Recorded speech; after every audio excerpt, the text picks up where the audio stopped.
Ok, pessoal, então chegamos agora nas entrelinhas aqui dessa lição de quinta-feira do primeiro estudo desse terceiro trimestre de 2018, o 12º Apóstolos.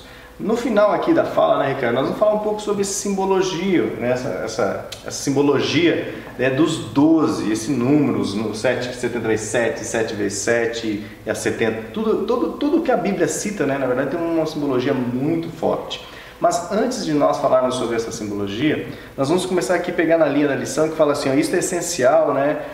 Porque com frequência a ressurreição é vista como uma evidência poderosa da messianidade de Cristo. E o que nós queremos falar aqui é sobre as diferentes interpretações sobre essa ressurreição de Cristo. E nós chegamos aqui até no dilema, usando um site de terceiros aí que a gente não tem referência, né? Mas que fala assim, dependendo da visão da Trindade que você tem, você pode pensar assim que Deus fecundou Maria para que Ele mesmo nascesse, para que Ele mesmo vivesse como um homem, Ele mesmo morresse. Ele oferecesse a sacrifício a si mesmo para si mesmo. Depois que Ele morreu, Ele mesmo se ressuscitou, ascendeu ao céu onde se encontrou consigo. Com Ele mesmo.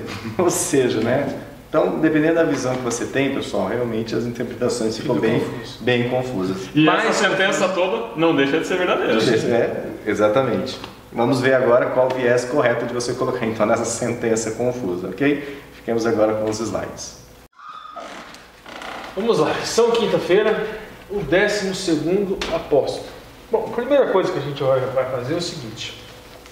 Esse primeiro parágrafo aqui, onde fala de ressurreição, né? A gente já falou a questão de textura aberta, textura fechada. A gente sabe, então, que todo texto tem uma textura que é fechada, não tem como você dizer, não, ele não chorou, Jesus chorou. Não tem como dizer que não chorou, que ele não chorou, sendo que o texto está dizendo, né, claramente isso. Agora, nessa abertura, onde se preenche com carga interpretativa, a gente tem que tomar o seguinte cuidado. A Bíblia também ela é ampla. Então, nós temos textos, vários textos, dizendo coisas que, conforme for a carga interpretativa, elas brigam uma com a outra, que você coloca na Bíblia. Então, o primeiro e principal requisito para você trabalhar com textura aberta é o seguinte: a Bíblia não pode brigar com a Bíblia. Você não pode adotar uma interpretação X e você só selecionar, como os zelotes faziam, só selecionar aquilo que fortalece a sua interpretação. Não, você tem que olhar a Bíblia como um todo, olhar todos os textos que aparentemente são contraditórios entre si, e aquela interpretação que harmoniza todos esses textos são as interpretações que você coloca. Bom, essa interpretação aqui é plausível, essa interpretação aqui é plausível, essa não é plausível, e assim vai. E com relação à ressurreição, acontece a mesma coisa. E eu separei aqui para vocês os dois pontos, os dois extremos, né, os extremos eles são diametralmente opostos, e os meios, que se equivalem apenas por um detalhe. E isso daqui com relação ao olhar sobre a ressurreição, não só sobre a ressurreição, mas sobre a vida de Cristo, causa muitos pontos. Primeiro extremo, trinitariano, são os três seres divinos, ou seja, são três deuses. São três deuses. Isso é politeísmo. Né? Em três pessoas. Logo, teria uma correspondência. Três pessoas, três deuses. Esse é o primeiro extremo trinitariano. Agora, o extremo unicista. É um ser, um Deus imaterial, ele nega a natureza, seja por emanação, derivada, originária do Messias como sendo Deus, e também nega o Espírito Santo como sendo pessoa, manifestação, qualquer coisa. É só mais pensamento ariano vai escorrer por aí. Né? Por aí, exatamente. Agora os meios aqui. Gente, nesses meios aqui, praticamente tudo na Bíblia, você lê praticamente da mesma maneira. Por quê? Trinitarianismo. Um ser divino, um Deus, em três pessoas. Aqui um unicismo. É um ser divino em três manifestações. Veja bem, se a gente trocar a palavra pessoas aqui por manifestação pessoal, a única diferença então da primeira e da segunda é o quê? É um ser divino em três manifestações pessoais. A diferença é o quê? Aqui aceita uma personalidade para cada um. E essa terceira aqui, três manifestações impessoais. Então a questão é pessoalidade ou impessoalidade. Você lê todos os textos da mesma maneira esse elemento da pessoalidade é a única diferença. Tem sua importância, só que é diferente dos outros extremos. Isso, porque não faz a Bíblia ligar com a Bíblia, essa questão aqui. Mas vamos lá. Agora a explicação do porquê não faz a Bíblia ligar com a Bíblia também é importante. O jogo de linguagem, personalidade, essa expressão personalidade, ela surge num momento histórico específico, com pessoas específicas. E para ajudar a pessoa humana, né? Sim. Personalidade, ela surge, esse termo, com uma realidade científica, com Freud. Então, assim, você querer fazer psicanálise com o eterno é ridículo. Você querer pegar os conceitos de personalidade de Freud, Lacan, Anne Klein... Entender o funcionamento da mente divina. Isso, eu vou pegar Jung e agora vou estudar a mente do eterno. Vou fazer uma regressão com o eterno. Não dá. Então, esse é um conceito pós-moderno. Esse é um conceito começa na modernidade, vem para a pós-modernidade, contemporaneidade. É um conceito que tem uma carga específica. Não adianta a gente pensar que isso está na Bíblia. Dentro da psicologia mesmo existem vertentes que são antimentalistas, né? Que dizem que não existe mente. Que não existe mente, não existe personalidade. Então a gente entra num beco sem saída, complicado. O que existe linguisticamente? Antes, né, do judaísmo, inclusive eu já citei Filon de Alexandria, eu acho que vamos dar uma voltadinha lá no slide. Aqui, ó, esse aqui, ó. Filon de Alexandria. O que ele falava, Filon de Alexandria? Ele falava que eram três, uma Elohut, ou seja, uma divindade, um ser divino, em três galmins, seriam três manifestações. Essas duas palavras, Elohut e Mamim, está no idioma. Está no idioma, no caso, no idioma hebraico. Agora, no grego, nós teríamos uma ousia, que seria um ser, em três hipostases. Depois, o termo hipostases passou-se a utilizar prosopon, que seriam a face. Um correspondente, o galmin, seriam faces de iluminação, face de luz, face de esplendor. A prosopon era aquela máscara do teatro. Quando foi para a língua latina, virou persona. E quando chegou aqui, virou pessoa, quando chega na língua portuguesa. Interessante, Ricardo, desculpa interromper, mas me ocorreu agora, que existiram representações gráficas da Trindade. E a igreja proibiu, na Idade Média, que se fizesse representação gráfica. Porque como era essa representação? Era um ser com uma cabeça e três faces. Isso, uma aqui. Então tinha uma face na frente, sim, e uma face em cada lateral. Então essa era a representação gráfica da divindade que faziam na época. Interessante que lembra, de alguma forma, seres viventes de Apocalipse, das profecias, né? que apresentam seres com mais de uma face. Mas não é o caso da gente representar graficamente a divindade também, porque é trazer para o plano sensível humano algo que é intangível. O importante, o ponto principal, é você olhar para o texto e não haver contradição de textos, de passagens da Bíblia. Se harmoniza a Bíblia, você pode tê-la como no mínimo plausível. Se não harmoniza, lança fora. Vamos lá. Agora aqui. O Messias ressuscitou a si mesmo. A gente vai lá em João, vamos tentar fazer agora esse jogo aqui. A gente vai lá em João 10, 17. Por isso o Pai me ama, porque doou a minha vida. Então o que a gente encontra no texto? O Pai doando a vida ao Messias. Como isso acontece? Está revelado no texto? Mais detalhes? Isso vamos pegar Jung, vamos pegar Melanie Klein, vamos pegar... Não. Pura e simplesmente, a gente tem aqui a verdade, o que foi revelado. O que não foi revelado fica por mistério. O que foi revelado é que o Pai doou a vida, né, para o Filho. E daí a gente segue no próximo versículo. Ninguém me tira de mim, mas eu de mim mesmo a dou. Tenho poder para dar e poder para tornar a tomá-la. Este mandamento recebi do Eterno. Ellen White interpreta isso daqui como o Desejar de Todas as Nações, página 785.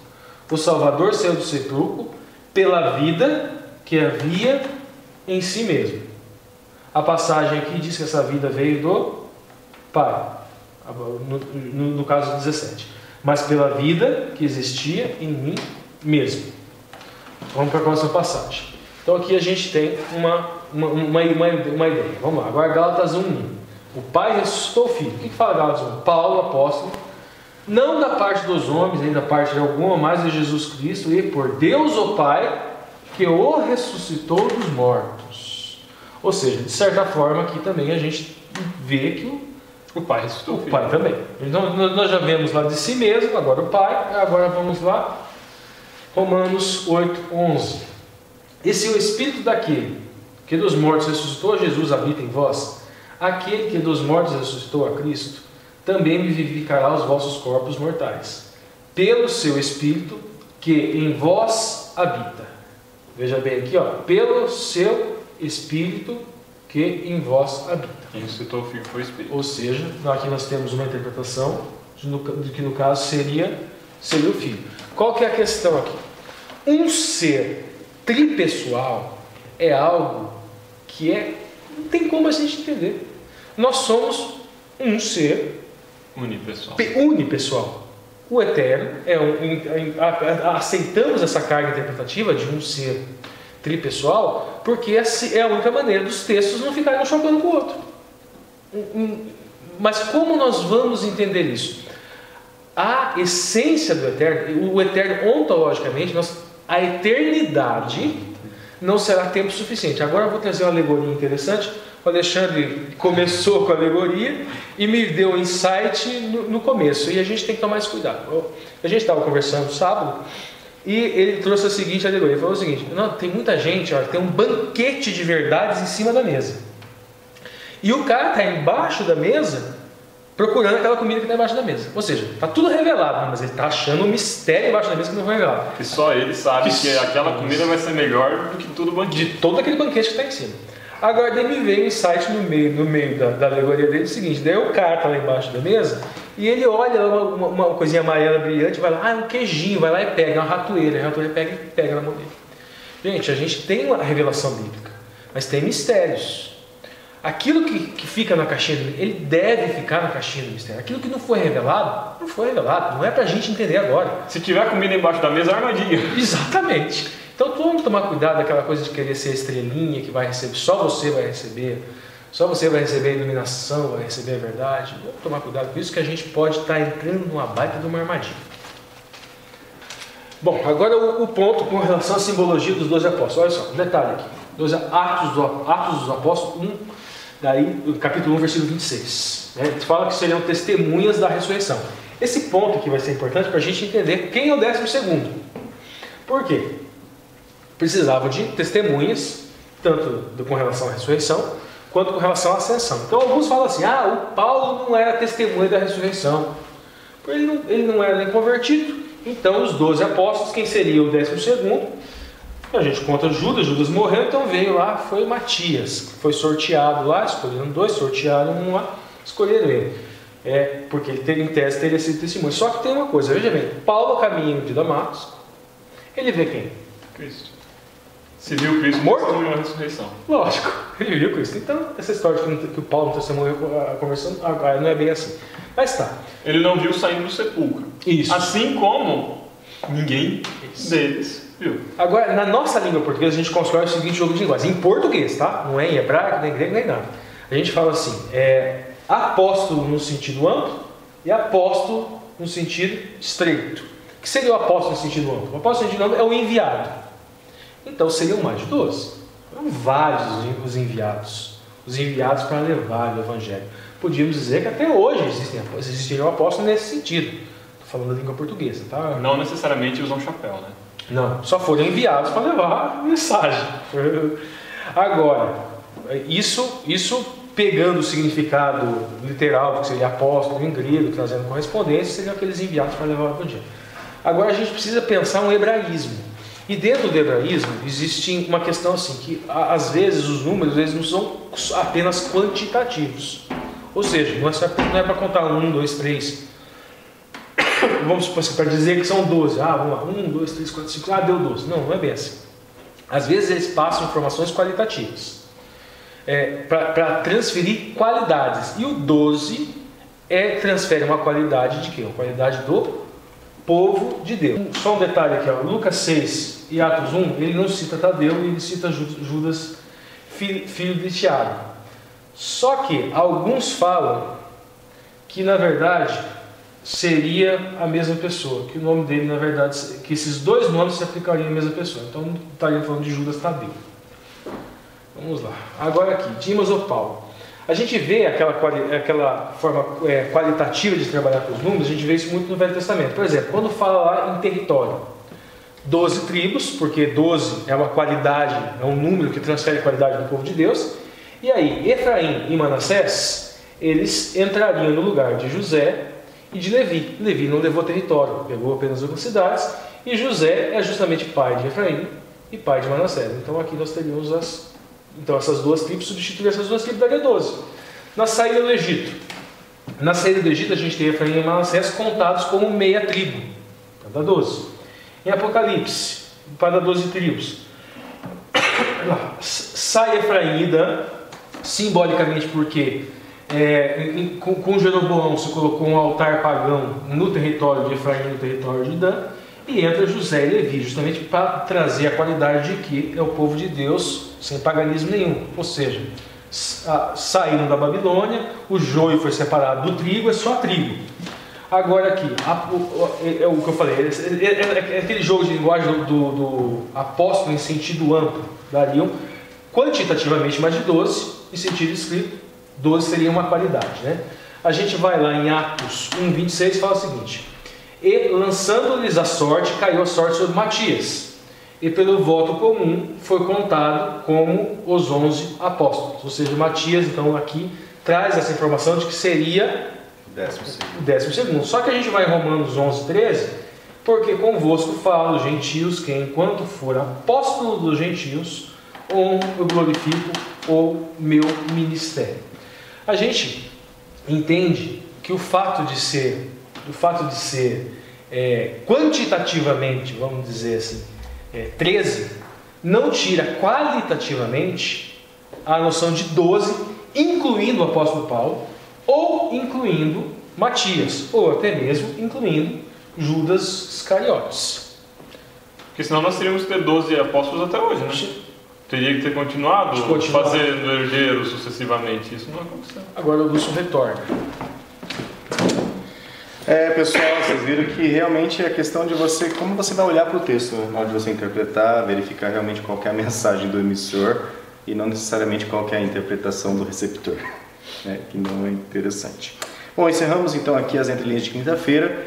Então fica o apelo, se inscreva no canal, acione seu sininho, deixe seu joinha, pessoal, muito importante, né? Como eu fiz no último vídeo, para o que você está fazendo agora. Se você estiver na Smart TV, você aperta lá o OK da sua TV, você tem um item aí, mais opções, e mais para a direita você tem um joinha. Então na TV também dá para deixar um joinha. Isso nem minha esposa, Flávia, agora ela sabe dar joinha na TV.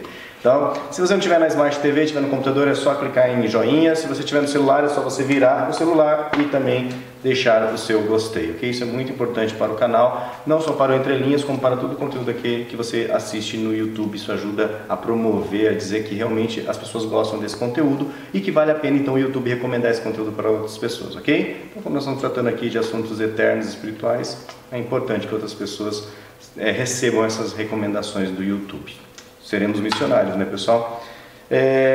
E nos vemos então na última lição, nas últimas entrelinhas. Aí tanto o Ricardo quanto o Alexandre também prepararam uma fala. Nós nos vemos nas entrelinhas de sexta-feira.